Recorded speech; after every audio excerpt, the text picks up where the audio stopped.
Sonny, Joey, 500. Got some goats in the building. Get ready for a shakedown. Prepare for a shakedown. We from Philly where they clap like huddles when they break down. Get ready for a shakedown. We underdogs, my guy. Kinda used to all the hate now. Prepare for it, man. Y'all get it. My QB got swag. My wideout is award winning. His fly was fly. Joey and 500. Like and subscribe. Yeah. Here's a quote you can sing back. Shake squad up and don't be a dingbat. It's a shakedown. Don't you frown. Here comes the shakedown. Let's go. You might do it, Dingbat here. Welcome to the Philly Shakedown podcast. Joey, what is happening, my man? I'm doing good, man. The days are going on. We got a few more weeks left, man, and we are going to be coming to the draft real soon. So definitely, yes, sir. Definitely there. Less than a month away from the draft. Now this is getting good now because the Eagles have been quiet. I expect them to be really aggressive in this draft, and man, it's about time. I'm ready for some action. Odell boy, what's going on? KGK, what's going on? Jonas McGee, what's happening? Wanda, Kyle, Chris North, MJ, man, thank you guys so much for being here. Eagles 93, Beast Guard, Dante, E-Money, Mac and Not the Truck, Twits, what's happening? Tanner, what's going on? Daniel Son, where's Mr. Miyagi? And anybody that I missed, I apologize. Suo Blaze, what's happening? Thank you for the super chat. What up, guys? What's going on with you? Suo. What's going on, man? Man, so it's been relatively quiet. Who was the big signing this week? Matt Pryor, that was the big one. Kendall Lamb. Kendall Lamb, Brad. Yeah, so the Eagles looking for some offensive line depth. I mean, right when you look at that offensive line, I think you're going to have a battle between Steen and Keegan. I think Keegan is the forgotten guy. Nobody's talking about it. Everybody talks about Steen. But it's going to be interesting to see what Keegan can do because they were pretty high on him coming out of the draft last year. And I'm interested to see. Yeah, you got obviously Kenyon Green from the Chauncey Gardner-Johnson trade. I mean, why don't you just sign Mekhi Becton back? go through all this. But obviously the Eagles have homework to do. You know, I feel like he fumbled the bag on that. I don't know. I feel like he's fumbled the bag on that, on not re-signing, Becton back. Well, what did Becton get? $10 million a year? Yeah, I think so. $20 million, 2 years. Yeah. 2 years, $20 million. Yeah, it's interesting. I feel like they've done one too many things. Like I said, I thought the CJ thing is an unnecessary move. We've got this whole Dallas Goedert situation kind of hanging over our heads. It sounds like that they're going to move on from him, but it's just like with what, when and what, Leon Banks, my man, thank you so much for the super chat. He goes, let's talk about this tush push hit NFL soft as you know what. Thank you for the super chat. We'll talk about that in a minute. Nick, thank you for super chat because the collab always makes my day. Go Birds. Thank you, Nick, man. Shout out to you. Appreciate it, Nick. Thank you, man. We'll jump right into tush push. So it looks like there's some growing growing group trying to ban it. What are your thoughts on that? To me, it's weak.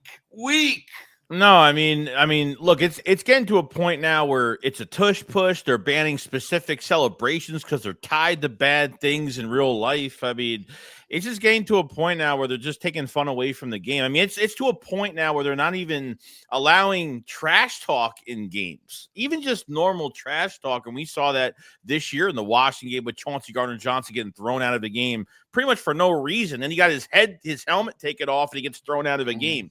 So with this tush push, I think even Green Bay is probably the biggest team right now that's really trying to ban this thing. There's been reports on, really when they had those meetings in Florida with the GMs and all the owners on obviously the rules and things like that. When the tush push did come up, there was a pretty much a graph showing like the, are players getting injured on this play? Is it detriment to people's health, like players' health or anything like that? There's been no injuries regarding this push tush at all. So, yeah, man, it's a soft league. I mean, no other team could do it. So no, and that's the thing to me. If every team was doing it at like, the rate at which the Eagles are successful, I would understand it. I would, but it's not the case. You look at Buffalo couldn't do it, and it cost them late in the AFC Championship game. Like teams can't do it like the Eagles. So how are you going to ban a play that one team can do and nobody else can do? That's absolutely insane. Do we play next time we play Green Bay? I'm running it like 30 times. I'm going to keep rubbing it in, and we'll see what other teams join it. But it's funny because they'll all you have Buffalo coach complaining about it. Yet what does he do? He tries to do it himself. So it's like, if you're so against it, why you even run it? Yeah. Why even run it? I mean, it's like becoming like flag football. I don't think it's a big deal, like in terms of like why they're so apt to ban it. Like, figure out how to stop it. But they can't. They can stop it for other teams, but they can't stop it for the Eagles. And And look, if it gets canceled, like if they actually vote this down and the tush push is like out of the league, like I feel much better going into this season, obviously, with Saquon Barkley coming off a fantastic year he had last year, and now AJ Dillon in the mix. I mean, that's a 1-2 punch, especially with AJ Dillon. I mean, I love that 1-2 punch coming into the backfield now. So on short yardage, and you still got Hurts. Yeah. I don't think they're going to ban it. I don't think there's enough teams that are going to do it. It just looks bad for the league because there's only one team that can be successful doing it. It's not like everybody's successful doing it. You know what I mean? Right. There's no unfair advantage of it. And then the claims of injuries are just an excuse to try to find a reason to justify why you want to get rid of it. True. So to me, the teams that voted, when we find out who voted it, for it to get banned, those are the teams to me that they are going to be on my shit list. That's for sure, because that's a team I wouldn't want to play for if you're that soft that you have to try to vote it out. Washington's another team. I think Washington. Oh yeah, well, Washington got their ass kicked. They're salty about what happened. Look at Washington. Washington was going in the championship game. Remember, they kept going off sides. They were lining up both sides. And let me tell you, defenses have been getting away with not lining up in the neutral zone when the Eagles do that. They let them get away with that. So, figure out how to stop it. You know what I mean? That's what I say. True. But, we'll see. We'll see. That was something that'll be voted for next week, I believe. Then not involving the Eagles, but involving Dallas. What did you make with this whole Dak Prescott to Cleveland possible trade scenario? As a biased Eagle, look, as an Eagles fan right now, we want Dak Prescott to stay in Dallas as long as possible. As long as possible. But absolutely. I think that would be if the rumors are him going to Cleveland, that would be a really good move. Maybe they finally wake up a little bit. I don't know. I think the Cowboys, the one problem they've had the last few years for a while is that they've never hit the restart button. They feel like they can compete or be in the competition every single year. And they probably should have hit the reset button a couple of years ago, and they never did. The biggest signings they've had realistically the last few years were Stephon Gilmore and Brandon Cooks. So those have been like the biggest moves because they're not big in free agency, and their drafts haven't been really good either. No. So I don't know what the Browns are going to give up or what Dallas is trying to, for a guy that really has done nothing in this league. No, but I know that it's probably unlikely with his cap situation and all that. But I think if Dallas could get rid of him, I think that would be a very, very smart move because you're not going to win with him, and you're not. You just don't have the. you just don't got the right team. They really need to rebuild. how I'm is- not scared. I'd be more scared of Dallas if they traded him. How is Micah Parsons not even signed yet? I mean, you're in a 5th-year option, bro. I mean, the Eagles would never, ever have a guy going into their 5th-year option with no contract. Ridiculous. Yeah, it is very ridiculous. 125 says, hey, I've been thinking about rivalries like Brady Manning. We probably could say there's a new rivalry, Hurts Mahomes rivalry. We've played them every season since 2021 and had our number. Yeah, I think that there could be something brewing there because I think they're going to meet again. Right now, my early Super Bowl prediction is Chiefs versus Eagles again. I really think that we're going to look at that again. So, yeah, it could happen. Joseph says, what up, 500? I listen to you every morning on my forklift at work. Keep it up. I think we get Jack Sawyer from Ohio State in the draft in the 2nd round. Oh, Joseph, man, thank you, man. I appreciate that, man. Thank you. And beep that forklift horn for me. You know what I'm saying? I appreciate it. But yeah, I mean, yeah, who knows what Dallas? I really don't care except for that. I think that would actually be a very smart move. To me, Dallas needs to come away with weapons like that Genty kid, the running back. If they don't come away with him, if he's on the board when they pick, which I don't think he's going to be, and they don't get him, they're stupid because there's nothing about the Cowboys that they've done this all season. Like I keep listening to Mark Holmes videos. He's like, acts like the Dallas has done something. They haven't done anything to really be better. Like who do you consider a threat on Dallas? There's no. They don't scare me at all. You know what I mean? So, yeah, if they did do that trade, that would be smart. Will they do that trade? No, they're too stupid. Yeah, and they're probably stuck with his contract. You know. Now, I will say this. I don't know if you saw this, but I saw this earlier today. People are talking that a certain linebacker may be headed to Philly. Could possibly be headed to Philly. And this would be interesting. Jawan Bentley just recently got cut by the Patriots. He was injured with a torn pectoral last year.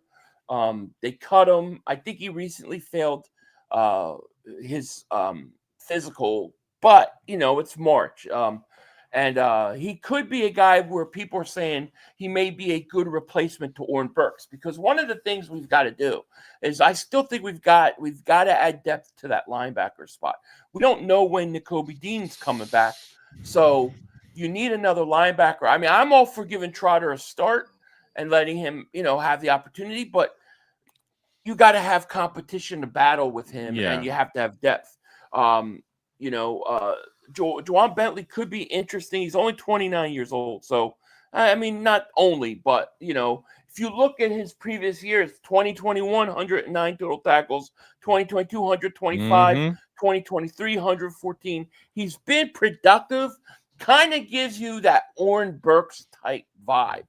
So, somebody to keep an eye out on, because the Eagles may be interested in him on the cheap. Down the road. There's some articles saying that the Eagles could be interested in him. I wanted to bring that up because I do think linebacker is an area where we have to add depth. Yeah, no, I agree with that. I mean, because Nakobe Dean's down, Zach Bond was the highest priority this offseason, thank God, because that's what we were saying really since after the Super Bowl. We're like, Zach Bond's got to be the number one priority to be re-signed in Philadelphia. That happened, which is great. But losing Oren Burks, I mean, you didn't even get there was no comp picks involved with him either, and you let him go for like 2 years, $5 million. I don't even know what that contract is, but it was dirt cheap, and I don't know 2 years, how. $5 million. Yeah, dude. Like, I don't know how they didn't. So with Ben Van Simmer now, I don't know if they're still gonna put him at linebacker, or are they going to completely put him in this offense, maybe a bigger role?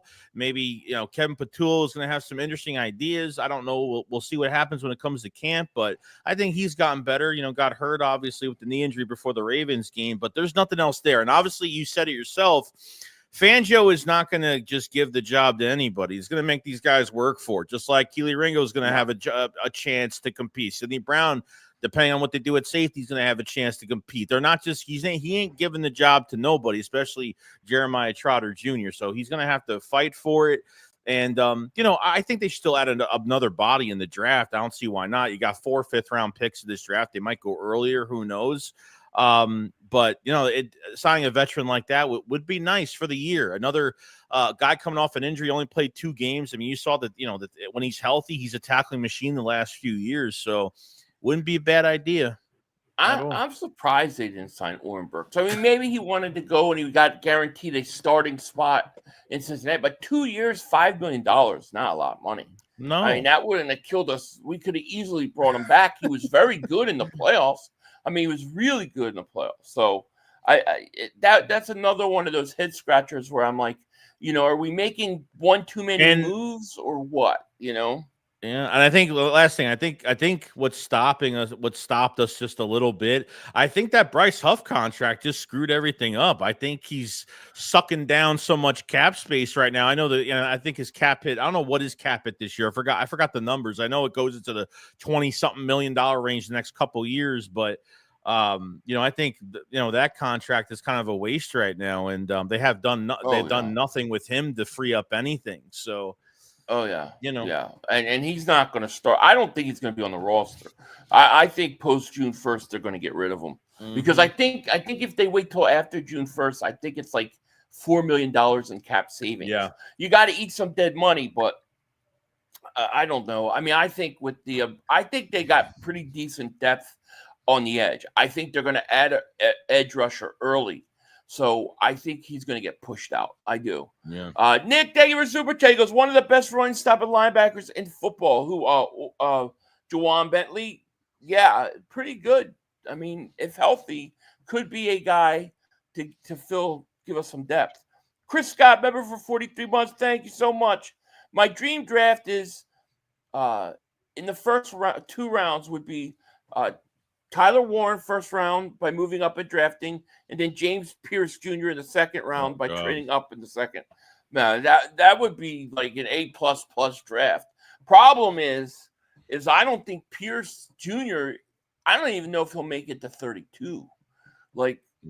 If you look at these guys, all the guys that we were like talking about falling to us, like Pierce, the linebacker. Damn it, it's slipping my mind, but it just seems like a lot of these guys, Jaylen Walker, like a lot of these guys are like now going really early. You know what I mean? Like where they were projected like around 28, 29, 30. They're all going in like the teens. So it's like, I don't know who's going to be there. I can't imagine James Pierce Jr. James Pierce Jr. is one of my favorite guys. Yeah. I can't imagine him being there. I keep seeing in mocks, I see Warren going 7 to the Jets. 7. Yeah, might.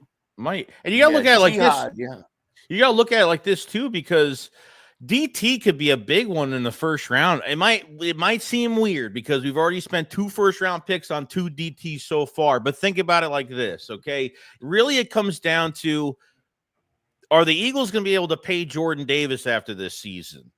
And then the following year, obviously, by the end of next year, you're going to be figuring out a contract for Jalen Carter. And then Moro Jomo's contract's going to be up. It's like every year, the DT position, you're going to have either you're going to have to resign somebody or you're going to have to pay somebody. And I think Trenches, and I've already went into this already. I'm not picky at 32 and where they are right now. Like me, I feel like whoever comes down, if there's, a few really, game changers coming down the line of the draft at 32 and they're getting close, need to trade up, whatever. But I think Trench's defensive end, defensive tackle, I think will be a big pick in that first round for the Eagles. I really do, just because of those certain contracts you're going to have to deal with the next few years. And to draft somebody now, you won't have to worry about it. So it really is. It just really depends on the plan at the defensive tackle position. So, Sue Blaze, they were super chat. Am I the only one who's not on the Walter Nolan hype? I like Walter Nolan. I wouldn't mind Walter Nolan if they drafted him. But to me, that's not priority. See, I think a little differently. I feel like Jordan Davis is probably a bargain if you extend him. He can't get $26 million like Milton Williams. He wasn't productive enough, didn't get enough snaps. I'm thinking, man, if you sign him to an extension, you might get him at a bargain. And I do like Ojomo.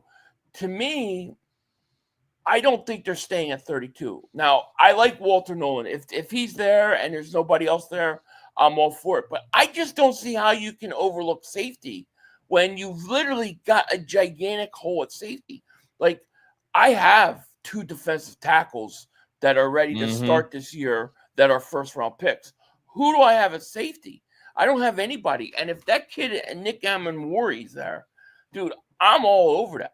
That kid's upside is so high. And I like Walter Nolan. Like, I wouldn't mind either of those 2 guys. If they do get Walter Nolan, I'm all for it. But to me, that tells me Jordan Davis's days are numbered. Because I don't think he stays. I don't think he gets an extension if you sign Nolan. I don't. So I would take Nolan if he was the best player available when I needed a pick. But for me personally, I'm going safety or edge rusher before, just because I think you need the depth at edge rusher. And I also think you just don't have a safety. I would love to get a safety that I could plug in and start right away. Here's the thing. You've got Cooper DeJean, Q, and Reed Blankenship. You're going to want to resign all those guys. If you could plug in a safety at a rookie contract, that makes it easier to sign Reed Blankenship to an extension. Also, we have to remember, Cooper DeJean is not on a 5th-year option. He doesn't have a 5th-year option. He's a second-round pick. So you have to get him extended a year early also. So to me, and it just depends on how they value it. Like if they have Walter Nolan ranked higher than those other guys, then take them. I take the best player available. But if they're similar in terms of where they rate them, I think you got to go safety. And I know that's not what the Eagles typically do, but to me, you got a giant hole at safety. There's no competition right now. And I know people talk about this kind kid sign. It's not enough. It's not enough. Well, he was injured. We don't know what he's going to be. And we don't know what Sidney Brown's going to be yet. So I say, if you have a chance to get a top-notch safety that could come in and start right away, that's where I want to go. But it just depends how the board falls, True. That's the one thing. It's like I don't think you can sit there and go into this draft and say, this is the position no matter what. You know what I mean? You have to say, all right, here are a few positions and a few scenarios. If edge rushers and defensive linemen come off the board early, maybe you look at a safety. Maybe if Walter Nolan's there and you didn't trade up and he's at 32, you take him. I would not. I like the kid. I think he's going to be good. I have no issue with taking him if he's the best player available. But man, that safety spot to me is just glaring. Yeah, it is. It is. I get it. Chris Scott, thank you for super chat. He goes, what we'll probably do is draft Amon-Wari first round and Landon Jackson in second round. Yeah, maybe. And listen, there's some safeties in the second and third rounds, probably second rounds that are going to be decent too. So it's not like there's only 2 safeties. There's quite a few good safeties. So I'm not married to like one guy, but depending upon how the draft board falls, I just think you got to take the best player available. I agree. And in terms of Jordan Davis, I just think you probably get him at a good price and an extension. What's he going to? How much can he ask for? It's going to be Davis and Dean. That's what it's going to come down to next year. So. You know what I mean? Yeah. Nakobe Dean's coming off an injury, and this is he might miss the whole entire year this year. He might make it he might come back and be able to play in the playoffs, maybe. I mean, but he's gonna probably be out till October, November, and then what? Like as soon as he comes back, it's gonna take him another few weeks. He ain't gonna come back and be his normal self. It's just serious injury, that patellar tendon injury he got. Like it's either he's gonna come back the same player or. I'm hoping, it just sucks, man. He's been hurt every year. And, we finally got him healthy this year, and he played fantastic. It's just it's somebody comes off that injury. Got to see. I hear you. Philly D, thank you for the super chat. Appreciate it so much. Want to say thanks for all the coverage you both do. Joey, my wife has a pic of you above my bed, and I'm not sure why. I guess you better ask her why. I guess she's What's a fan. Up with that? I don't know. I guess she's a fan. She's a fan. She's got his autograph. You know what I mean? I'm just kidding. Thank you for the super chat. I really like Mukuba. He looks ready. Pro style defense ready. Yeah. I mean, he's a guy that looks like he's got some talent. There are some safeties like you could. I'll be the first to tell you. Like, I think there's more than 2 safeties in this draft. So to me, I really like. I have to see how the draft is falling. You know what I mean? But like, if edge rushers are falling, I'm all for it. If they're going early, I'm all about safety early. Do you think tight end is as glaring as safety is? It's got to be, right? You trade Goddard. Well, that's what I'm saying. So say he is. Yes. Yeah, it is. Yeah, it is. It becomes a giant hole. As far as I'm concerned, I think so. I mean, in the passing game, Calcaterra is fine, but in the running game, the problem is when you get the thing that I like about Goddard is Goddard can block and catch. I mean, a defense will look at the guys and the personnel you're bringing in, for a play, and they'll try to take an advantage of what you're going to do there. If the Eagles don't have a guy or they have a tight end that's only a good receiver, when they're in the game, they're going to have an idea of passing the ball. So that's what I like about Goddard. But yeah, I mean, you might have to take a tight end in the round 1. Now, I'll tell you what, if Tyler Warren fell to if he got past 15, I would get on the phone, dude, because to me, he's plug and play right away, so yeah, right. It just depends how the draft falls to me. Look at last year. I mean, our number 1 guy going into last year was Quinyon Mitchell. But he was supposed to go like 12 or 13. And the draft, who thought the draft was going to fall where all these offensive players were going off the board? You know what I mean? So you just don't know. I think you got to have like 2 or 3 different positions and guys you're looking at. And then you have to see how it falls. I also don't think the Eagles will stay at 32. I don't think there's a chance in hell we pick at 32. I think we're going up. I think we're going up to like 24, 23, somewhere around there. You got 4 5th-round picks. I mean, you got ammo, so you got it. You got it, plenty. Yeah. Joel Perez, thank you for super chat. He goes, North Dakota State tackle Gray Zabel at 32. Play him at right guard till Lane goes. Yeah, I mean, listen, they have been really interested in.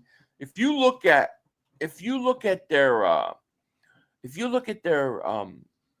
visits so far, half of their visits are offensive linemen. A lot of them. Clearly, they are looking at offensive linemen, not necessarily for the first round, but they're definitely looking for them. So we have to keep an eye on it. Philly D, thank you so much, man, for the super sticker, man. Thanks, appreciate it. It's going to be an interesting draft. It is. Jordan says, go best player available, and hopefully we get a safety in the first 3 rounds. Safety class looks deep. Lots of different types of safeties. Wouldn't mind getting one that can play slot as well, just in case. Yeah, I like the idea of a guy that can kind of do both. And yeah, I think there are some good safeties that you could get in round 2. So if they have like Walter Nolan really high on their draft board, then I'm fine with it. If if a James Pierce or whoever edge rusher falls to you, yeah, go ahead. I'm okay with it. As long as as long as you're true to your draft board and you're not reaching, that's the one thing I don't want. Yeah. I like this Nick Emery kid though, man. I just think that dude, like physical, his physical traits and his abilities, man. I think he could be a guy like Derwin. He reminds me of Derwin James, but faster. Yeah. I like that kid. But I mean, we'll see, Yeah, because you're sitting at 32. So, it's like it's not like you're sitting at 15, 20 where like we could specifically say, okay, this guy will be in this, between these picks, and we could be more specific on what we really want. 32, it's kind of like we have needs, but like you said, it depends how this board is going to fall, because I'll be shocked if we go through this whole first night and we trade that pick back, and I just have a feeling something is going to happen in this draft for the Philadelphia Eagles, where they're going to move up for a specific player that somebody is going to drop. Somebody's going to drop, and they're going to have a chance on somebody. Yeah. And you look at what they've done on the defensive line, right? They signed Uche. They signed Azeez Ojulari. Yep. But they're signing guys. They've actually got, I think, decent depth there. They still need to add, I think, another guy. I'm a big believer in Jalen Hunt. Like, I think he's going to be a stud, and I think he can play, and I think he starts. So they've kind of got guys there that if they don't get a guy in first round, they're okay. But they haven't touched the safety position at all. Like, they could have had Justin Simmons in here if they really wanted him. Besides going after Justin Reed, and they lost to him to the Saints, that was it, really.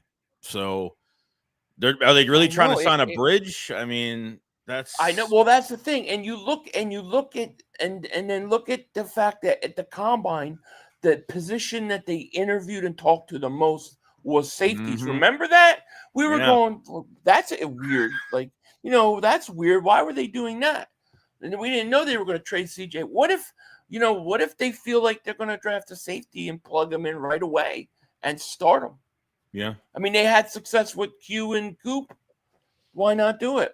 Mm-hmm. Listen, you got to take advantage of Christian Parker as your defensive back coach. All right. Yes. This is a good coach. He's gotten a lot out of a lot of guys. They developed their guys. I think that, it just makes too much sense to me. But, you're fighting, of course, the history. The Eagles don't draft safeties in the first round. That's always the argument against it. And to that I say, yeah, they usually don't. But they've done a lot of things that they normally don't do of late and had success. So why change now? Why change up? I mean, I don't think we all expected Barkley to become a $20 million a year, running back on an extension. I don't think we saw that coming. Even when we signed Barkley to, paying the $12 million a year. I mean, me and Philly were talking about getting Saquon Barkley. That would be a dark horse type move.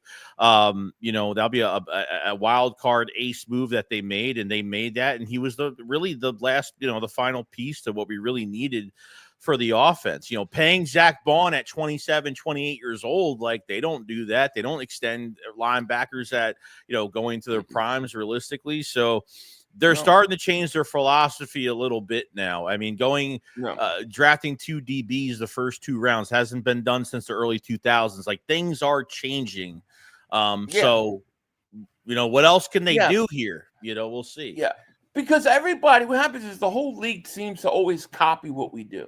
Mm-hmm. I mean, just being honest. And then everybody does what the Eagles do, and then Howie changes up. And I think that's what he's doing now. I think he saw that the running back was an undervalued position, and that everybody was throwing it to the wind, and he took advantage. Maybe he does that at the safety position, and I don't know. But to me, it does make me curious that so many safeties were interviewed at the combine, and that you still haven't addressed the situation. I know that Sidney Brown's there, and I think Sidney Brown deserves an opportunity to start, but I think you got to bring in competition. Yeah, true. It's true. Subla, favorite super chat goes, Tyler Warren speaking into existence. Yeah, I would love that. A Warrior Rage, thank you for super chat. Don't have anything to say about the Eagles right now, so I just want to use this opportunity to thank you guys for coming on and doing what you do. Man, thank you, buddy. A Warrior Rage, man. We appreciate that. The first round of the draft is going to be every pick that comes before us is going to be a heart attack. Like, we're going to be counting down. It's going to be stressful. It's going to be stressful that first night going through it. And hopefully they don't trade back unless there's someone on the board and they trade back. We're like, yo, what are you guys doing? But every pick, that's how even last year we're like offensive player. We're like, yeah, that was crazy. That was crazy. Crazy stuff. I know that. I mean, we were talking about Cooper DeJean being their first pick, right? Because Cooper was going to be off the board. So, I mean, Q was going to be off the board rather. So it just worked out. You don't know how the draft will fall. That's what they have to be aware of. Dub P, welcome to Dingbat Nation, man. Thank you so much. Appreciate you. Legend Killer, welcome to Dingbat Nation, my man. Welcome back. And thank you so much, man. Appreciate it. Hairston is a 6'1", 184.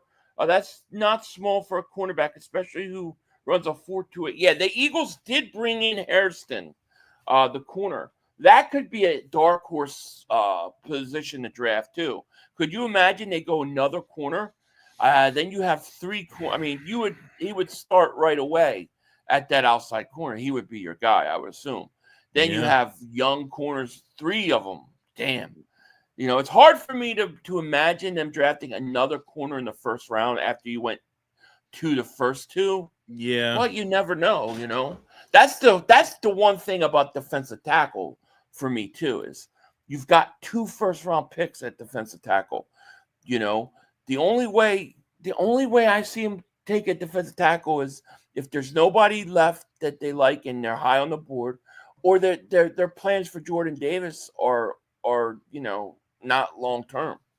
And I think they need to bring in a hybrid guy as well, a cornerback. I think they need to bring in somebody that could back up DeJean inside. That inside corner spot is completely empty right now since, Maddox was really, was never going to resign, but he signed his deal with Detroit. And I know they brought in Andrew Phillips from Kentucky that could play inside, outside. He's had reps at safety. So bring in a guy that can move. Fangio likes to move guys around a little bit. So I think, Andrew Phillips coming in, I think he's like, I don't know, a day 2 pick. But if he gets to the 3rd round, I think you got to take him. The Eagles definitely want a guy that can move around the field a little bit. So we'll see. But I think corner's definitely in the cards mid probably the 2nd day, maybe. We'll see. Interesting. It's interesting. Yep. Legend Killer, man. Thank you for the super chat. He goes, just got back home with my fiance. We got our first house. Just gave the deposit. Only lived in a 1-bedroom apartment. Celebrate at Denny's for hey, man. Congratulations, man, on getting your first house, man. That's awesome. It's awesome. I remember mine. It's always a great feeling, man. Congratulations, man. Seriously, man. I hope you enjoy it. Donnie brings up something interesting here because I was going to bring this up too about size.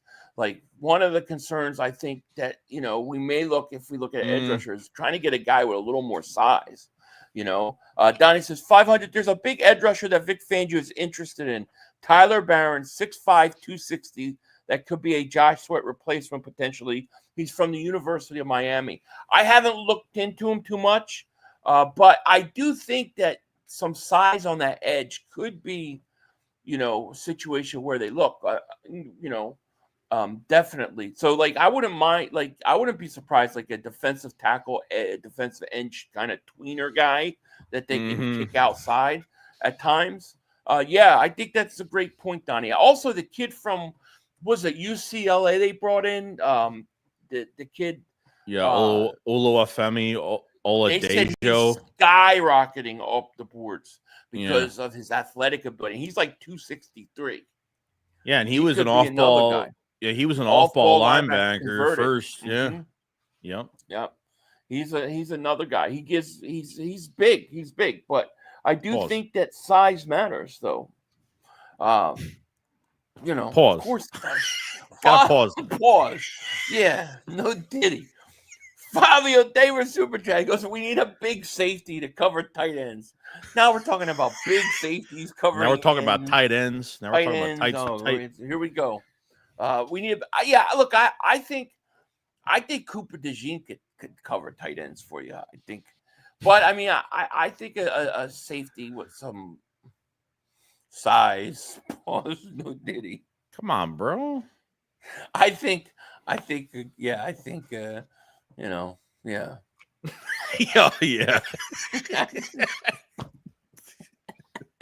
Don't be sloppy now. Don't be sloppy now. Pause. Man.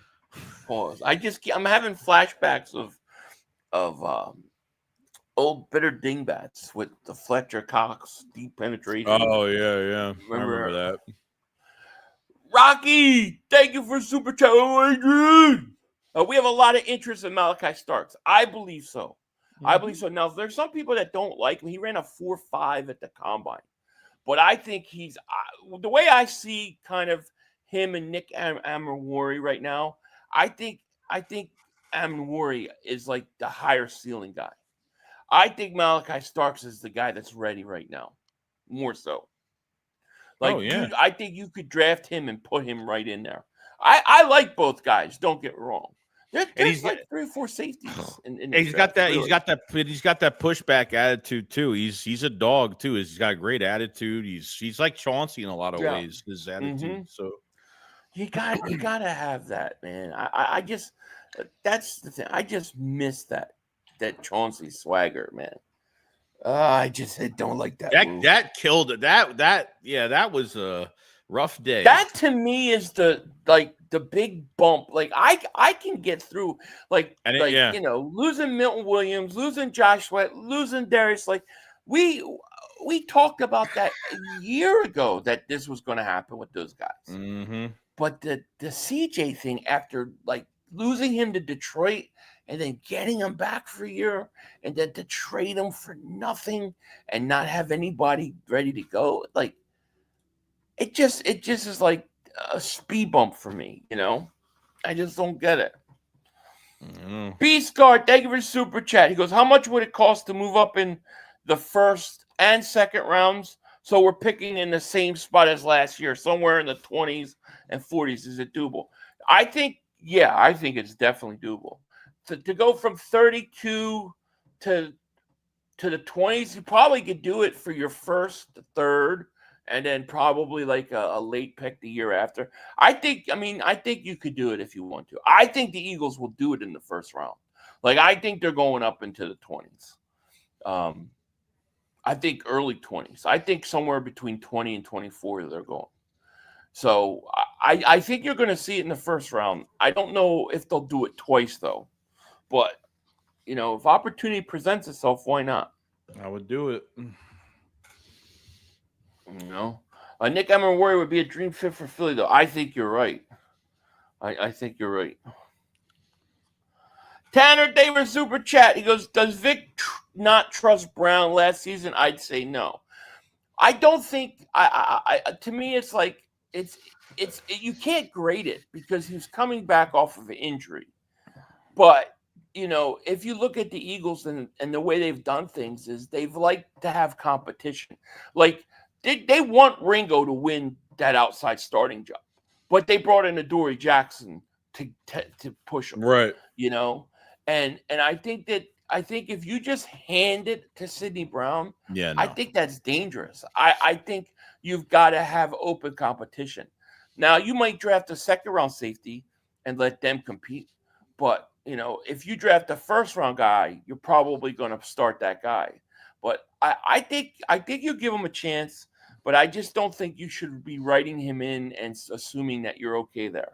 Yeah, I think there's some questions. And I necessarily wouldn't write him off either because he just hasn't had the reps. Like, I think once he gets in an off-season program, he has those reps. Like you're taking a kick, you're taking a guy on kickoff and you're putting him at safety in a game. And what do you expect him to do? You know what I mean? He doesn't get much reps at the position. He's running downfield trying to knock somebody's head off. That's why his reckless tackling is coming from probably kickoff, because that's all he does all year. So he's a year out from his ACL, and just gotta give him the opportunity. That's it. Like we said, Vic Fangio is not just giving the job to somebody. He's not giving it to Trotter Jr. He's not giving it to Sidney Brown. Like, these guys are going to compete, and that's what we love. So what we're gonna do. Super Blaze, thank you for Super Chat. Because Amon Wari is built like Cam Chancellor, but faster. Yeah, a lot faster. He reminds me of Derwin James. That's who Amon Wari reminds me of. And I love Derwin James. So, yeah, geez, I would love that pick. I would love that pick. Joel Perez, thank you for Super Chat. He goes, hey, Philly, just got home. I sold a fake house to some unsuspecting young couple, and we celebrated Perkins. Did they formerly live in a 1-bedroom? Oh, that's funny. Sorry, our boy. Poor man. Poor He's couple. probably shitting. No, he's just joking. He didn't sell you the house. Don't worry. Your house is good to go. Elaine, what's up? How are you? Yep, CJ Gardner-Johnson was a bug shocker. He was. He was. When CJ got hurt, Vic put in McCollum instead of Brown. He did. Yeah. See, I think it's, to me, it's just, I'm not writing Brown off. I'm not saying that he can't be a guy. I think we gotta, remember Brown was coming back from it. What was a torn ACL? Mm-hmm. That injury you do not come back the first year from that injury unless your name is Adrian Peterson. So I think we got to remember he was hurt. He missed time. He was playing from behind, but McCollum, the kid from Sign. I mean, he had a catastrophic injury, right? He's been on 2 different teams and let go, right? So, or he was on the practice squad, and I think we signed him. But I honestly don't think your starting safety is on this team right now. And I think McCollum has a lot of weaknesses too. I just think because he's just had the better of the reps. He's a better open field tackler. His coverage is horrible. I think Sidney Brown, what we saw a couple years ago, I thought his coverage was pretty good. His comeback speed was great. But Vic just had to put somebody in there. So I don't think McCollum is the better player. I don't think, we need another offseason program and we need more bodies and more competition. And I think we'll find out more. Yeah. Yeah. Mark with the C, man. Thank you. He says, chat is legendary sometimes. This chat kicks ass. Daniel says, I was just about to say, Adrian Peterson is the only guy I remember to come back from an torn ACL the year after and put up ridiculous numbers. Everybody else always seems like they need that 1 year back. Christopher Michael, thank you for the super chat. He goes, hey guys, if someone falls in the draft, who and how much do we give up to jump to get them? I think we trade back unless someone really they really love falls. See, I think they're going to trade up. Here's one of the other reasons why I think trading up is why the Eagles like to do it. One, when you pick late like that, you almost have to get up to go up and get guys that are talented. You know what I mean? Up the upper echelon talent. The other thing is you take a first round guy, you get a 5th-year option. You get that extra year. I think the Eagles really like that extra year because essentially if you extend them before that 5th-year option, you could get a good 2 years out of extra, with decent cap numbers. So I think that they're willing to trade up in the first round and go up and get guys because that 5th year. I mean, dude, Nolan Smith was a first-round pick. He was like late he was like the last second to last first. Yeah. That's a 5th-year option. You don't got a 5th-year option with Cooper DeJean. You got one with Q. So I think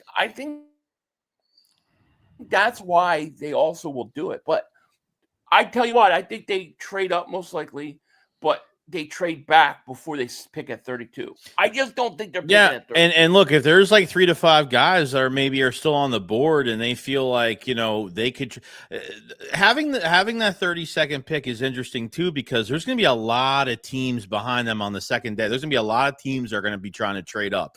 They're going to get calls for that pick. If there's someone there, they'll calls for them. And Howie Roseman will be like, well, give me all you got because I want an extra second. I'm telling you.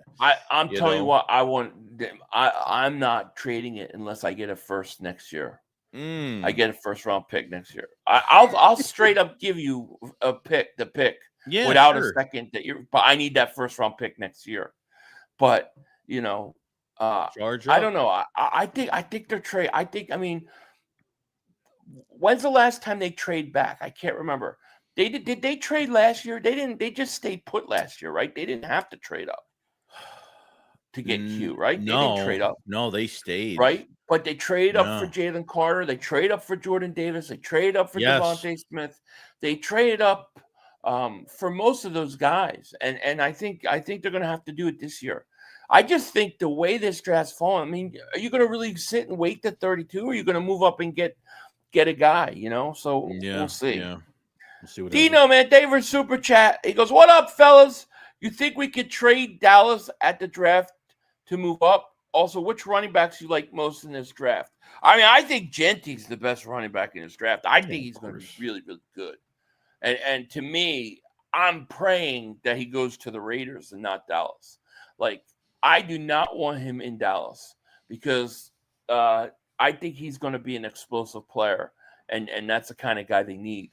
But I think he's the best. The kid, who did they bring in? Blue something? Jalen Blue, Texas. He looks good. Like I think the Eagles, if they're going to get a back in the mid rounds, I don't think you need a big physical back. I think you need a smaller, fast scat back, a quick guy that could go out of the back, like a change of pace.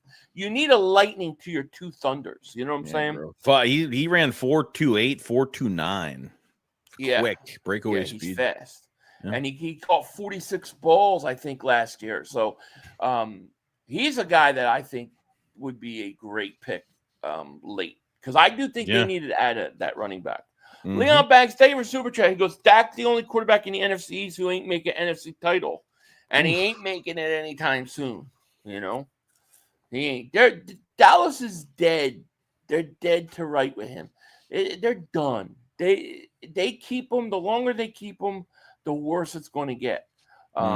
They blew their chance. Look, despite what like Mark Holmes says about they never had good teams, they had from 2016 to like 2020, they had really good teams, like explosive teams. He threw 37 touchdowns the 1 year. He had Amari Cooper, he had Gallup, he had Cedric Wilson, and CeeDee Lamb all together, and he couldn't win. He couldn't win. The whole idea that Dak never had talent around him is a change of history. It's a change of narrative. It's not true. It's only been the last 2 years that you could say that. And they won like 12 games, like 3 straight years, and did nothing with it. So to me, he's just not a big game quarterback. And it makes it worse because, Kellen Moore was over there for 4 years, and he comes to Philly for 1 year and now has a ring on his finger as a coordinator. They tried making him the scapegoat over in Dallas. That it's all about the coaches. They've ignored the main problem, but have changed everything else around Dak. So I don't know. Yeah. Justin Davis, can you say all the signings the Eagles do? Oh, all the signings the Eagles did. So I don't have the whole list. I could name some. You have a list? We can name some. Go ahead. Name what you got. I would say Zach Bond was the biggest signing. Yeah, Zach Bond. Ben Van Sermon obviously technically re-signed. AJ Dillon, Joshua Uche, Harrison Bryant, Adoree Jackson, Avery Williams, Patrick Johnson, Kylan Granson, Azeez Ojulari. I'm trying to think of Uche. What's his? I forget his first name. Uche. Yeah, I already said Uche. Kendall Lamb.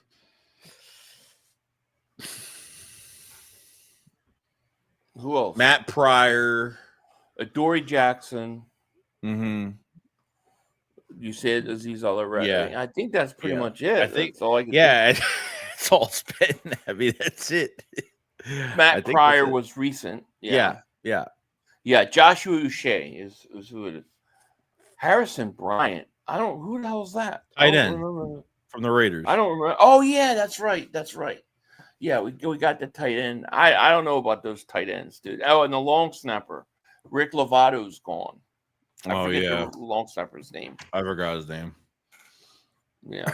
The No, long it wasn't Nate Gary. The hell with Nate Gary. No, not Nate Gary.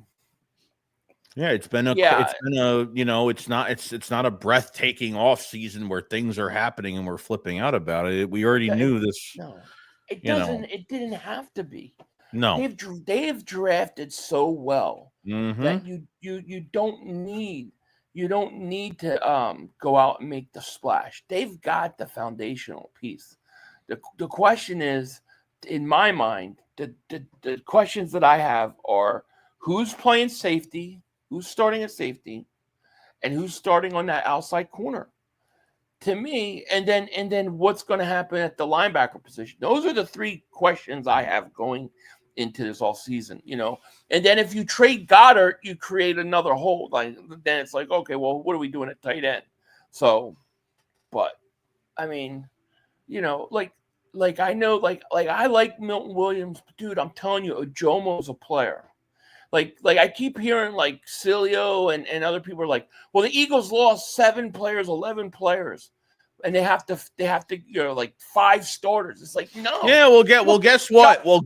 To those analysts, guess what? Every fucking team loses players every single year. I mean, everyone acts so surprised, like no team loses key free agents. You need turnover. You need youth turnover.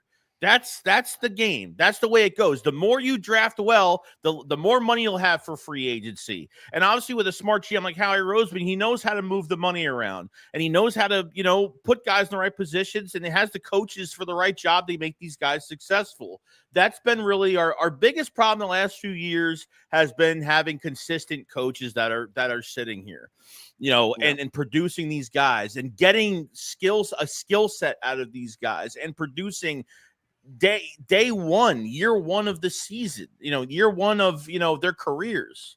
So it's going to happen, bro. Like I don't know why. Yeah. Oh yeah. Well, that team's losing players. I'm sure Kansas City lost players. Everyone's losing players. It's the way it goes. It's plug in. But the thing is I think we got the guys already to replace them. Milton Williams gone, but Ojomo to me showed he could play. I look at Josh Sweat going, but I look at Jalix Hunt and I say, Jalix Hunt was just as good in the playoffs as Josh Sweat was. He can replace him. I believe those 2 guys have been replaced. I think Darius Slay, like that's a good question mark. We'll see if we got the answer on that outside corner. The safety spot, we'll see if we got. But I mean, if you take the safety position and you take the corner position, and arguably the linebacker with Dean hurt, you take those 3 positions away, I think they've pretty much solved the problem everywhere else. Even at right guard, I'm not worried about it because I trust Stoutland. If you could take, like, realistically, like, you want to hit it at least you want to hit on 3 guys of this draft. You want to hit on 3. And obviously last year's draft, I think you're hitting on 3 players already.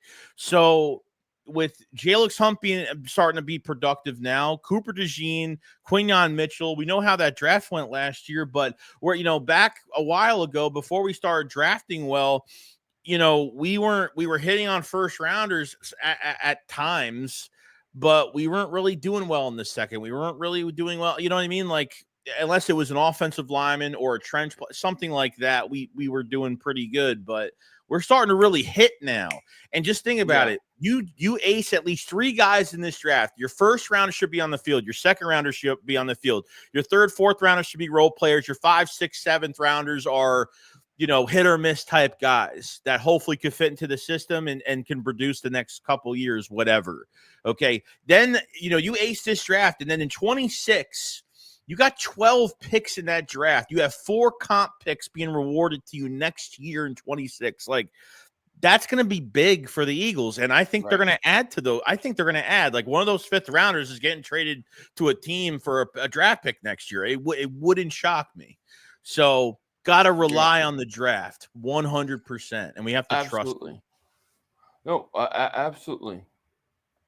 Absolutely. Philly 444 says safety is the biggest concern.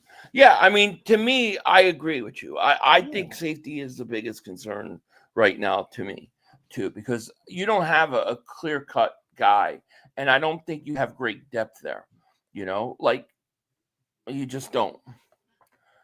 Twits, thank you for super chat. Goes, we ruined ESPN documentary on the Chiefs three-peat. Go Birds. Oh, did you hear about that? Yeah, they're That's gonna have hilarious. Yeah. That's hilarious. I know they have a show. I saw today that they're gonna have like a new show coming out based. I don't know if it's based off of last season or just based. I don't know. I don't think it's not Hard Chiefs, Knocks, right? Something else. Yeah. Yeah, that's what he's talking about. That was supposed to be a Oh. documentary about their three-peat. That's what it was supposed to be about, but they lost. Nope. So, I love it. The Eagles just put out a Super Bowl movie, like 50. Yeah, I watched it today. I haven't watched it yet, but people sent it to me. Beast Guard, man, thank you for the super chat. He goes, you hear about the 49ers Cowboys dynasty, all their success, blah, blah, blah. Then most of their fans never even witness it. Now they're watching the Eagles belt to ass the entire league. It's the Eagles' time now. That's right. It's our time. It's our golden years. I think we're going to see multiple Super Bowls here with us. I think we're set up like that. Just think, when you get all these contract extensions done, like, we got groups of them that got to get done. But in 2-3 years, these guys are all going to be signed. And you're going to have a ton of money in cap space because the cap's going to go up because you're going to have these guys already, deals already set. You're going to be good, man. You're going to be ready to go. But I think the Eagles, in terms of like a lot of their guys, I think they've replaced. I think Josh Sweat. I don't know if I have it here. Let me see if I can pull this up. I want to show you this if I can find it. Let me see if I can find it here. But I want to show you this because to me this is like nobody's talking about this, and it drives me nuts because I think it matters. All right, everybody's saying like I was listening to they're talking about Bryce Huff being the starter. It's like Bryce Huff's not the starter. It's Jaylex Hunt. Look, this is, I'm going to show you. This is the 2025 playoffs. All right, this is Hunt and Sweat. Now look at their statistics. Sweat in the playoffs had 10 total tackles, 5 solo, 2.5 sacks. Look at Jaylex Hunt in the playoffs. He had 10 total tackles also. He had 7 solos tackles and 1.5 sacks. He had 1 less sack than Josh Sweat, played less snaps, and was just as effective. Now you tell me that this kid's not ready to start on this team? Yeah, and he's rotating. He's getting those stats and he's rotating. Yeah.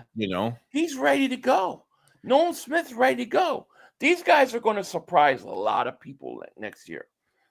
And people aren't going to be worrying about Josh Sweat being like Sills was saying, Josh Sweat's a really like a all-pro player. He had 6.5 sacks last year, I think.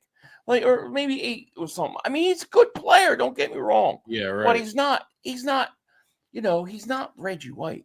He's not Aiden Hutchinson. He's not, you know what I mean? It's not one of, like, that's what I'm saying. It's not one of those type guys. I mean, Josh Sweat, he was a 4th round pick out of Florida State with knee issues, and he was supposed to be a 1st round pick, and he dropped in that draft terribly. So it took him a while. Milton Williams, obviously, he's a 3rd rounder. It took him a while.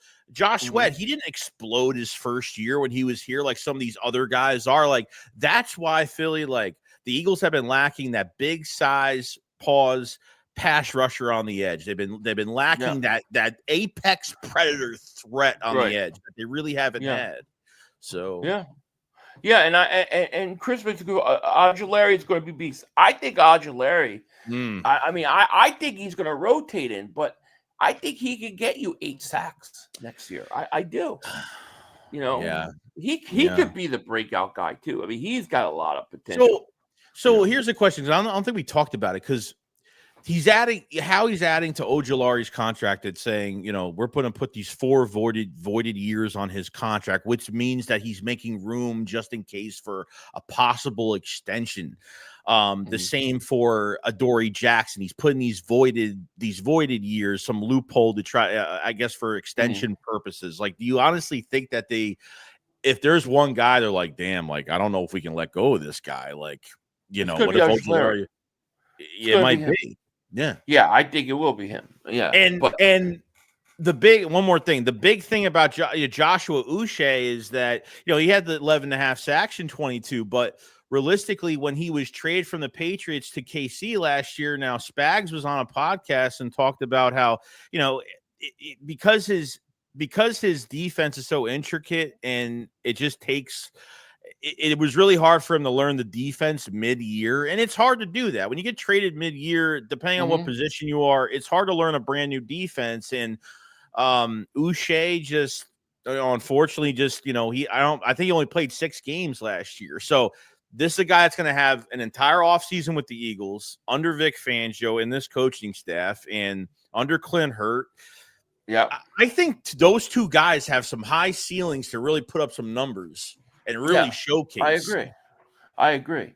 And then when you look at the, Nolan Smith and Jalix Hunt and just that rotation, you figure you add a guy somewhere in a draft. I mean, that makes me think, like, why not go safety in the first round? You know what I mean? You got those guys.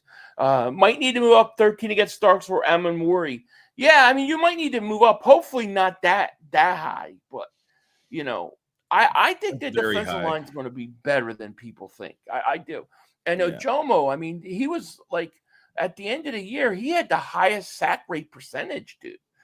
To me, Ojomo looked like, seriously, at times I was like, until you could see what the number was, it looked like Milton Williams to me. Yeah.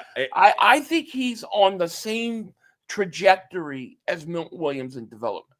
And nobody talks about it. Nobody talks about Maro Ojomo. Nobody does. No.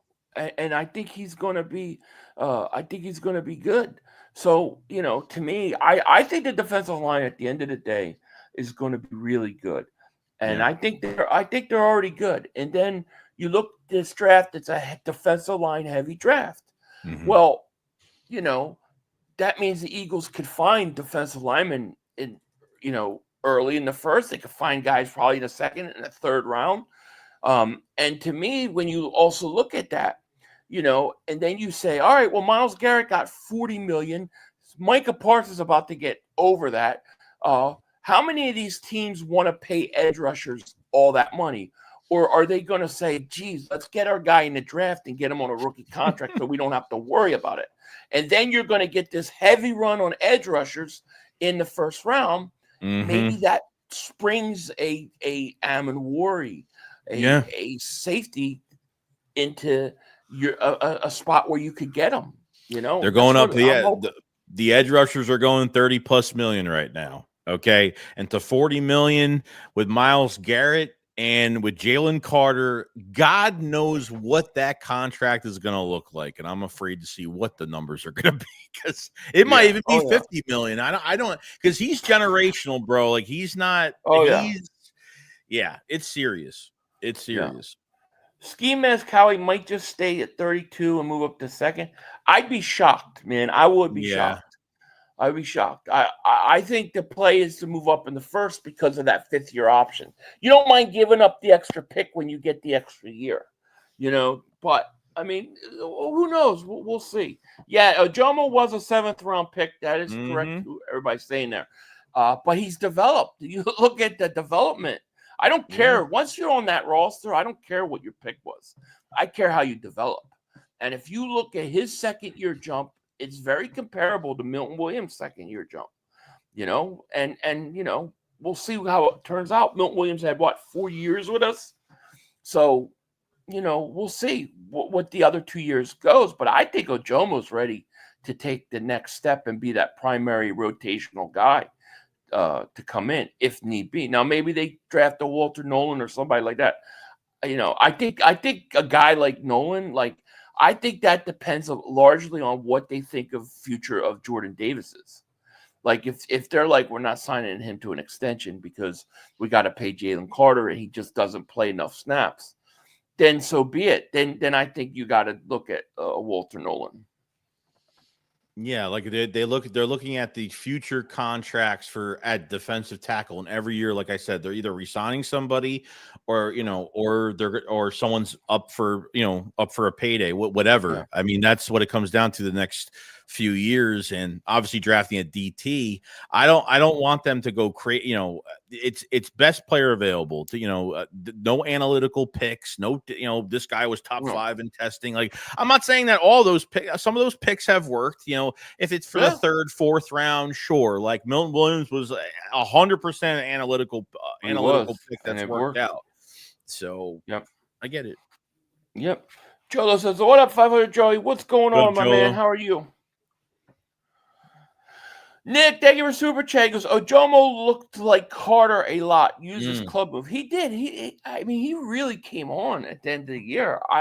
I'm excited about Ojomo. I'm excited about a lot of these young guys because, if you look at the stretch, in the playoffs, it was the young guys that were playing and the rotation on. They were getting snaps and they were making plays. And I just think that's huge. You've got a lot of young guys on your team right now that have Super Bowl experience, dude. It's big. It's huge. Yeah. Witch King says 20 picks over the next 2 drafts is insane. It's crazy. But I don't, like I said, that's one of the reasons why I think they're going to be aggressive trading. I think, they're going to trade some of those. Yeah. Mark making money now. Friends, says y'all react to everybody else's checks. Dude, this is the first time I saw your name. I apologize, man. Well, it was not on purpose. It was not. Watch how fast Howie extends Jalen Carter next year. Howie pays early. You got to pay him. As soon as he's eligible, pay him. And I wonder about Jordan Davis because, I think if you could extend him right now, I think you might get him. They might get him at a bargain. Jordan Davis may not. The Eagles may want to extend him, and he may not want to do it. He may want to go in and have a prove it year. You know what I mean? But we got to see if they pick his option up. I think they'll pick his option up. I do. I don't think they won't. Yeah. But I'll tell you this, dude. If they don't believe Jordan Davis is going to be there long term, then Walter Nolan's probably the pick. I think DT will be the pick if that's the case. Like I said, if you have you're probably right. You're not paying Jordan Davis, and then you're not paying, a couple of years down the road, you're not paying, Ojomo. Then I think this is the move you have to go. That frustrates me though, because to me, if you knew ahead of time you weren't going to sign Jordan Davis, then why didn't you just resign Milton Williams? That's what I say. That's what I say about Mekhi Becton. That's that. Like, you're going through all this. Like, you're getting a swing tackle. You're getting this guy. You're getting all this depth at guard, and it's looking like it's going to be a big competition. It's like, get the depth you need, but signing Mekhi Becton would have been so much easier. Like, they could have saved some money, and they could have restructured. I don't know. They could have done something to free up a little bit more money. It's just, I get it. I truly believe that Jordan Davis's best years are ahead of him. I really believe that. Tanner Plummer, thank you for super chat. Eagles need to draft Seymour Butts. Yeah, he's been a top prospect for many years around here. No doubt about it. Danielson said, "I'd be very okay with going with Walter Nolan." Yeah, I would too. But it just would signal to me that Jordan Davis isn't in your long-term plans. That's how I would take it. Look at the. I know it's been offensive line. They've only brought in one running back so far. They brought in one corner, right? No safeties, by the way. That guy from Boston College, the Izaraku kid, that kid looks good too. I think, and I said in my video yesterday, I don't think that kid's 32. I think he's going earlier. He's skyrocketing up that board. Someone's dropping, bro. Somebody's dropping. But the question is what position? See, that's the whole thing. I think these edge rushers, like this kid from Boston College, I think they're going early. I think you're going to have your top 10, and then I think there's going to be a run on these defensive linemen because people look at what Myles Garrett just got paid. Who wants to pay that? Nobody. $40+ million. Micah's going to reset the whole market. You need an edge rusher. You want a guy on a rookie contract for 4 years. You don't want to pay a guy $40 million. So I think I think they're going to get a huge run on edge rushers. And what that's going to do, I think it's going to drop Malachi Starks, It might. Nick Amenwari back towards the Eagles and put us in a position to get them. Mm-hmm. And then you go in the second round, come back, take that UCLA kid that we're just talking about in the second round, something like that. And you know what? Because it's only 32 picks in that first round, like I think the second day will be very valuable. I think it might be a few guys that might drop in that the second defensive day. line's deep. It's deep. If the draft goes the opposite, let's say everybody's saying, well, it's deep at defensive line, we'll get them later. Then you're going to get one of these edge rushers drop to the Eagles, and then you snag them. Somebody will drop. It's just a matter of who it is, what position, and you have to be willing to have to go, I think a couple different ways. I really think that it may work out that the position of need, safety, may be the top player on the board at the time the Eagles draft. I really think there's a chance of that. They might have to pick Nick the litter. Amenwari, dude. I want that kid. I'm telling you, he reminds me of Derwin James. Him or Starks, I'm fine. I'm completely fine with it. Oh, I should say this before we get out of here. I almost completely forgot. But the main thing T-shirts, by the way, these things have been flying. We got some more back in stock. We got hoodies now. We also got the premium version. This has been a big seller as well. Everybody loves that. Check these out.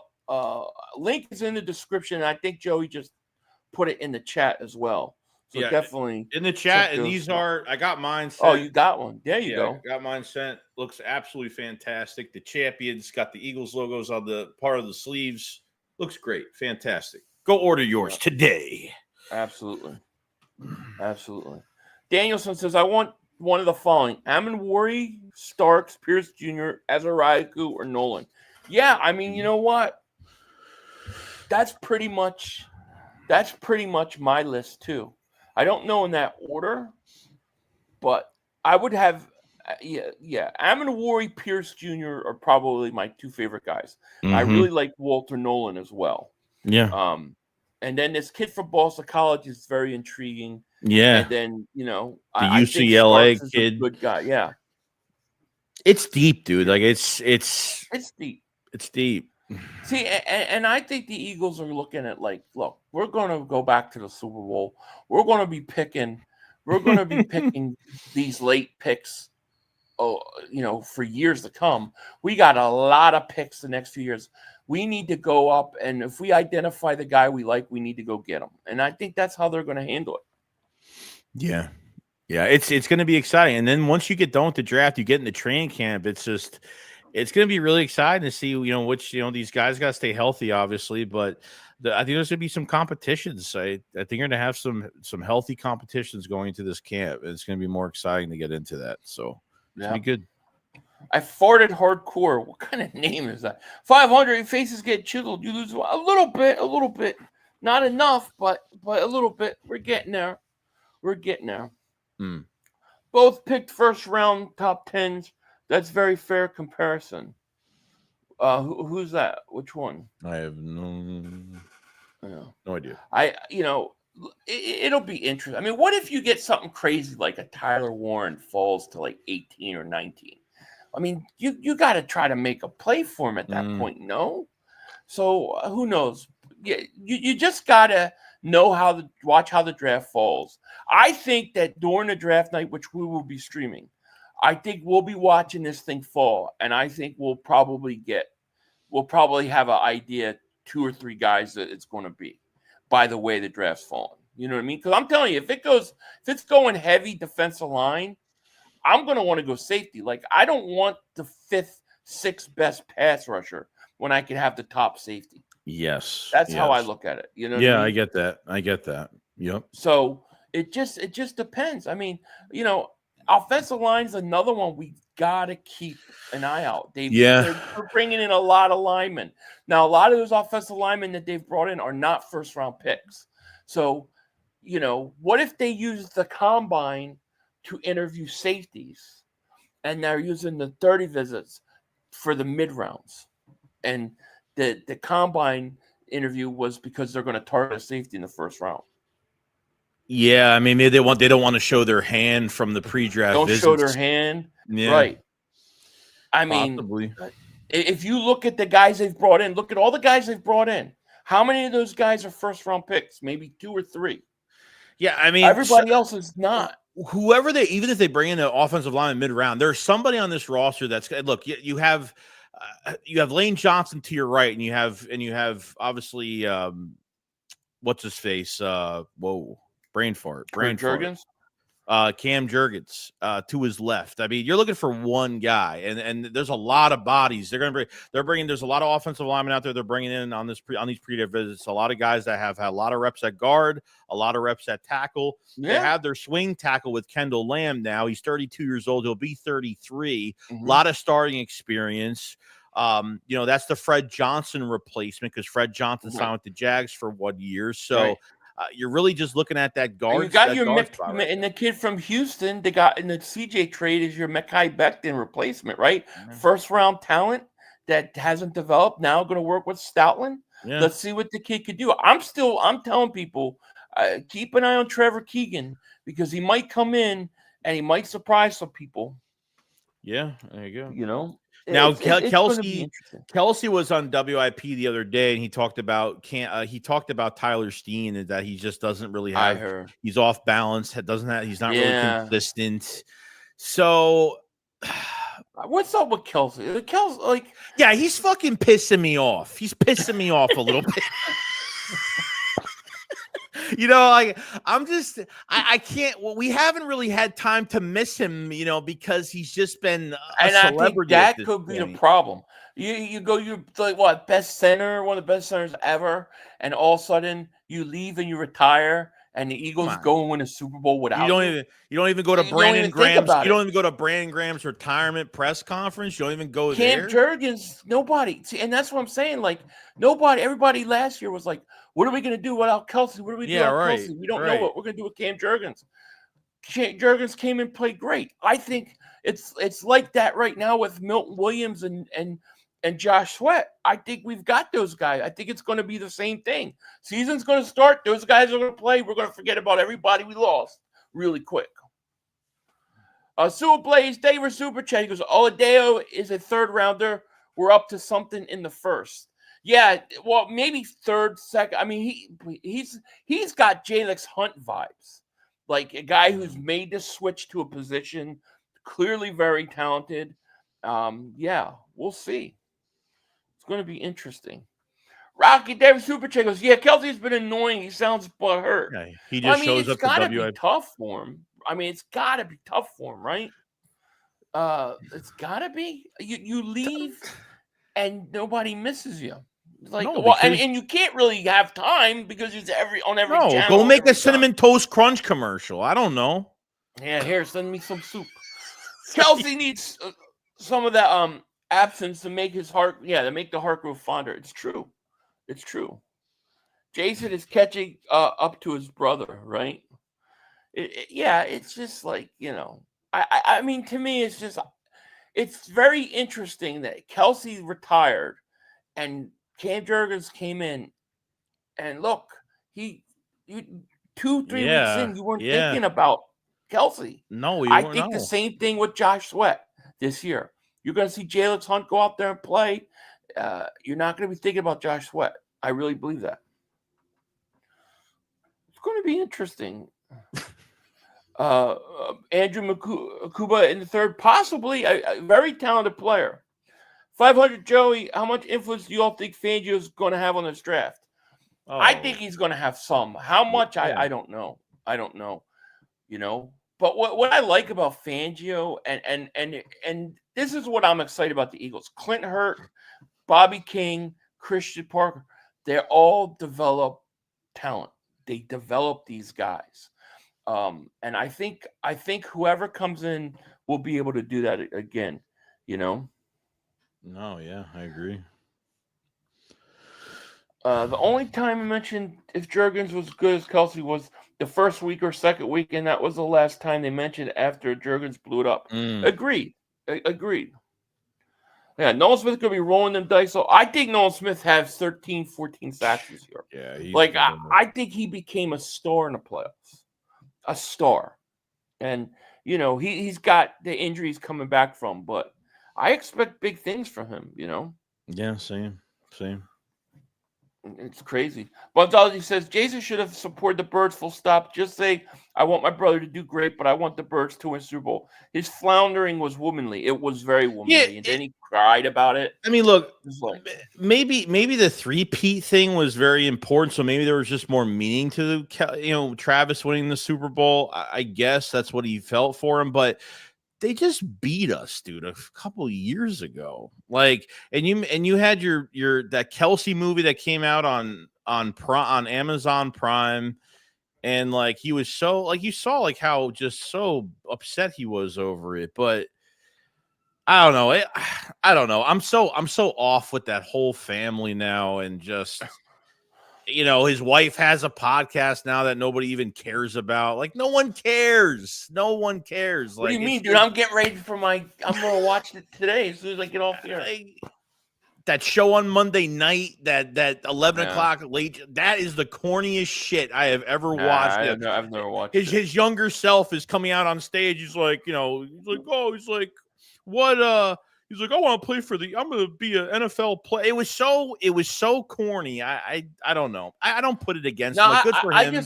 I don't know. He should have, when the Eagles won the Super Bowl, he posted the whatchamacallit, just posts the congratulations, and then, cry the blues behind the cameras. Why pull the thing down and make a big deal out of it? Tanner, they were super chat. Goes, the hate for Kelsey is dumb. He was simply busy. That's why he didn't go to BG's press conference. That's life. He's not wrong about Steen. I don't know. But everybody knows. I don't know about the BG thing. I don't worry about that, huh? No, I don't care. No, I'm just making it a joke when I say that about him. I don't care, but I know he's busy. Yeah. I do think it is interesting though that you have a Hall of Fame center who's one of the best centers of all time. Juergens was lights out, man. We don't give Juergens enough credit to come in and replace a legend like Kelsey and play the way he did. It's amazing. It's amazing. I wonder if that bothers Kelsey, though. I do, because you think if I just play that one more year, how much more dominant would the offensive line been if Kelsey played? And you would have kept Juergens, would have stayed at right guard.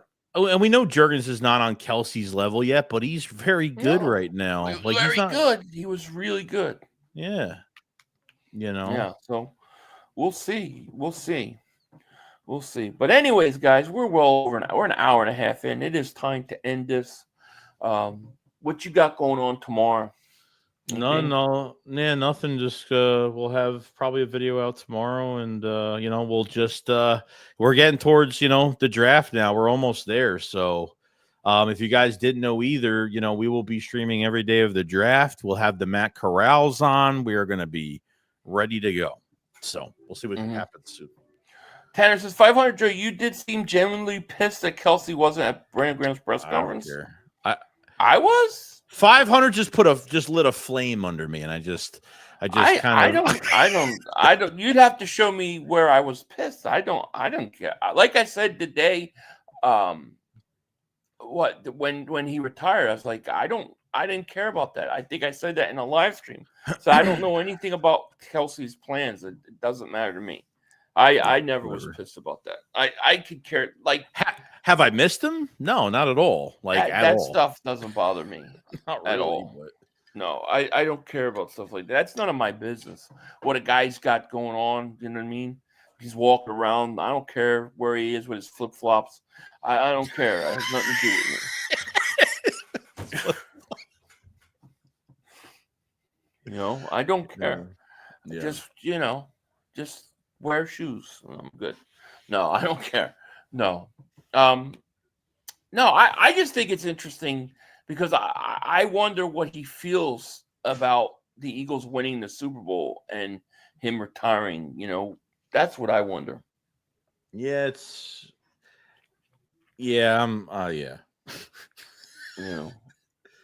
I don't give a shit. It is what it is. If Yeah, he I was don't rooting care for the about- Chiefs, it is what it is. What it is. Like the way he the way he was talking about the game, he was like, "Oh, when the Chiefs didn't do this, I like jumped out of my seat. When they didn't make this play, I jumped out of my seat." I was like, "All right, bro. Like, I get it, but Yeah. it seemed like there was just a little bit more favor in a different area. That's all. That's all. Yeah, I get it. this shit don't bother me. I just win football games. That's all I care about. Yeah, You know, I whatever. don't get caught up in all that stuff, to be honest with you. But I do think that it is interesting with the Cam Jurgens situation. Like, to me, that's more interesting well- because if I was Kelsey, I would be thinking, damn it, man, if I just played one more year, I would have had another season. You know, the number one thing with Steen is he's got to stay healthy. I mean, it was him and Becton neck to neck. Really, we thought Becton was going to win that job anyway. But, you know, if Tyler Steen, he's got to stay healthy in training camp because if you miss training camp, you're way behind.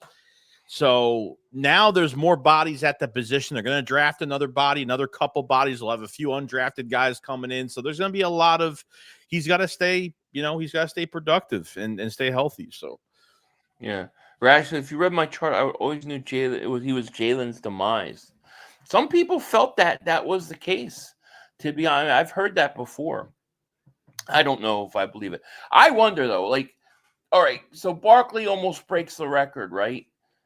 Does he break it if Kelsey plays? If Kelsey plays a whole year, does he break the record?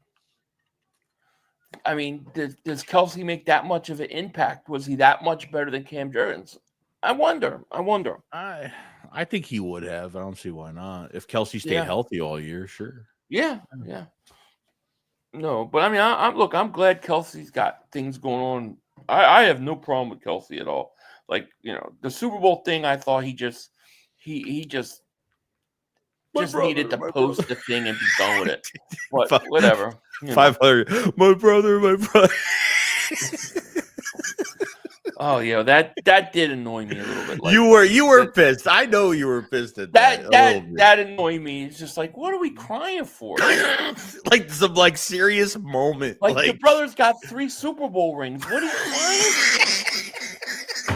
for? You know, that's what like got me. My brother. That I don't understand. But you know, I mean, to each their own. Like your brother, like if he didn't have any Super Bowl rings, I get it. But he's got 3. He's a Hall of Famer, first ballot.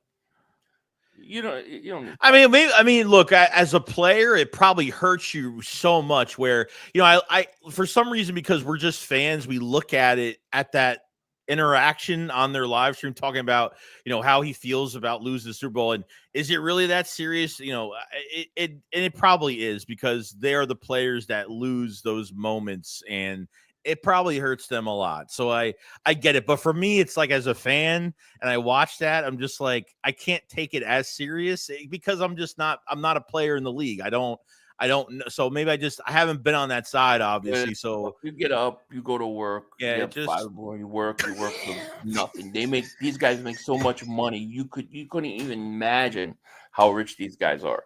And they're crying about not having 4 Super Bowls. Get the fuck out of here. I'm sorry. You know, I'm not gonna feel bad. You know what I mean? No. I mean, you know, you got people trying to like survive the day, the week, pay their bills, move your fucking wife's their kids, and you're crying. Move your wife's stereo equipment in the fucking off season on tour. I don't know. Do something. Yeah, I mean, you're crying because he didn't get his 4th Super Bowl. I don't know. It just, you know, it's just like, what the hell is this? Like, you know, that's why I think maybe it's more about him not playing and regretting not playing that final year. Yeah. JB, they were super chicos, but Travis was crying for Jason after 22. I don't remember that, dude. I don't remember him crying. I've never seen that. And I would feel the same way. Why are you crying for him? You know what I mean? He's already won a Super Bowl. He's one of the greatest centers of history. He's got a great career post-football. His kids will never ever worry about money. His grandkids will never, ever worry about money. what the hell you gonna cry I about? feel bad for nobody. Like after what we went through in that 22 Super Bowl and how he said he didn't cry. Oh, yeah, he was crying. No, you're right. He didn't. Yeah, he didn't cry at all. He didn't. He acted like he was like all happy. He didn't give a shit. Yeah. Yeah. I agree. God. I want to destroy Kansas City again. If you might get your chance.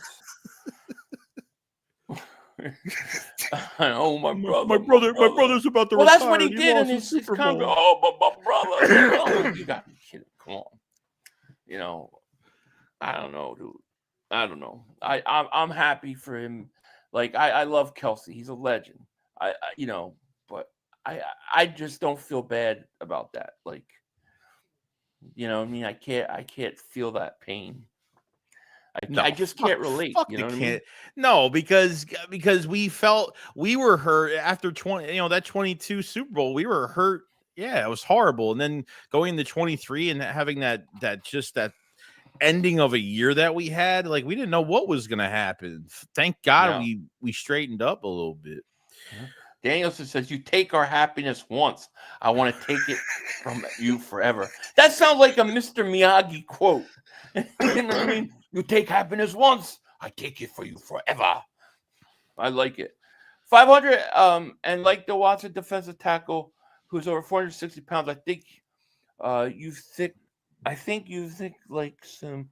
We get him and run stopping him with that guy's huge. Did you see that guy from? Yeah, I saw him. He's gigantic. Jesus. Yeah, I don't know. I mean, there's no. Yeah, I guess you could get him late and then get Walter Nolan. There you go. You replace. Bro, we were worried about Jordan Davis 100 pounds less than that. I don't know if I want to deal with that guy.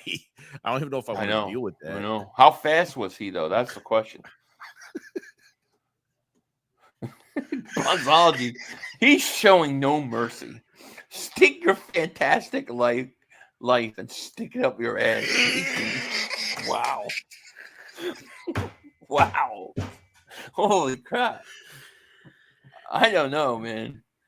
I mean, I don't have anything against him. I just didn't feel bad. My point was I just didn't feel bad when that thing was going on. And to be honest with you, dude, like everything has to be on the internet. Everything has to be recorded. Like, why can't some things just be behind the scenes? Like, just keep some shit. Like everything that they do, it's got to involve the fucking world. Like, I can't stand people like that. I'm sorry, I just can't. Yeah. Smug. Can you imagine Dak Prescott's brother should be crying all the time for him because he ain't won shit. You know, I mean, you know, he ran a 5.8. The dude 400 pounds ran a 5.8. That's really 40. Good. Holy crap! A 25-inch vertical. He jumped the whole hoagie. He's jumping Wawa hoagie. I can't. Damn.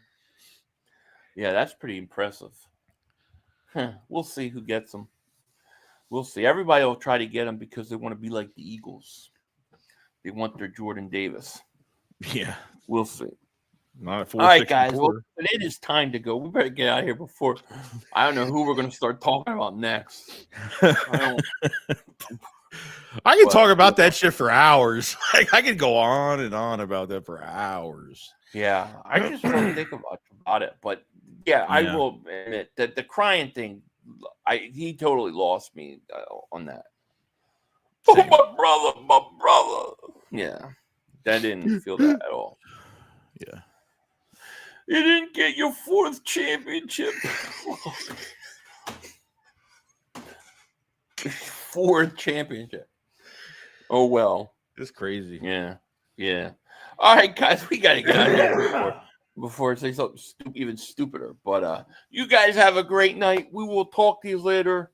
And, of course, we out. Peace. Peace. 2 minutes to go. You got plenty of time. Come on. Oh, shit! Dad, no! It's over! It's over! This game is over! Cut it off! It's over! Fuck. Congratulations, Green Bay! Congratulations, Green Bay! Congratulations, Green Bay! I said run the ball. Congratulations, Green Bay! Dak Prescott, you need to be fired today! That was on you, Dad! That was on you, Dad! That was on you, Dak. I said run the ball. That was on Dak Prescott. Trying to feed him the Trying ball. to defend the CeeDee Lamb. Trying to defend the CeeDee Lamb. You tried to defend the CeeDee Lamb. You got to give it to CeeDee Lamb. God. It's over. It's over, Dak. Put Trey Lance in the game. Trey Lance can't do worse than you.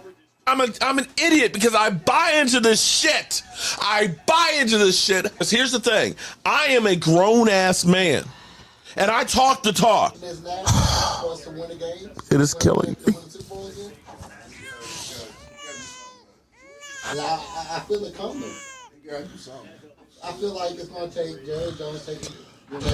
Cut it off. It's over.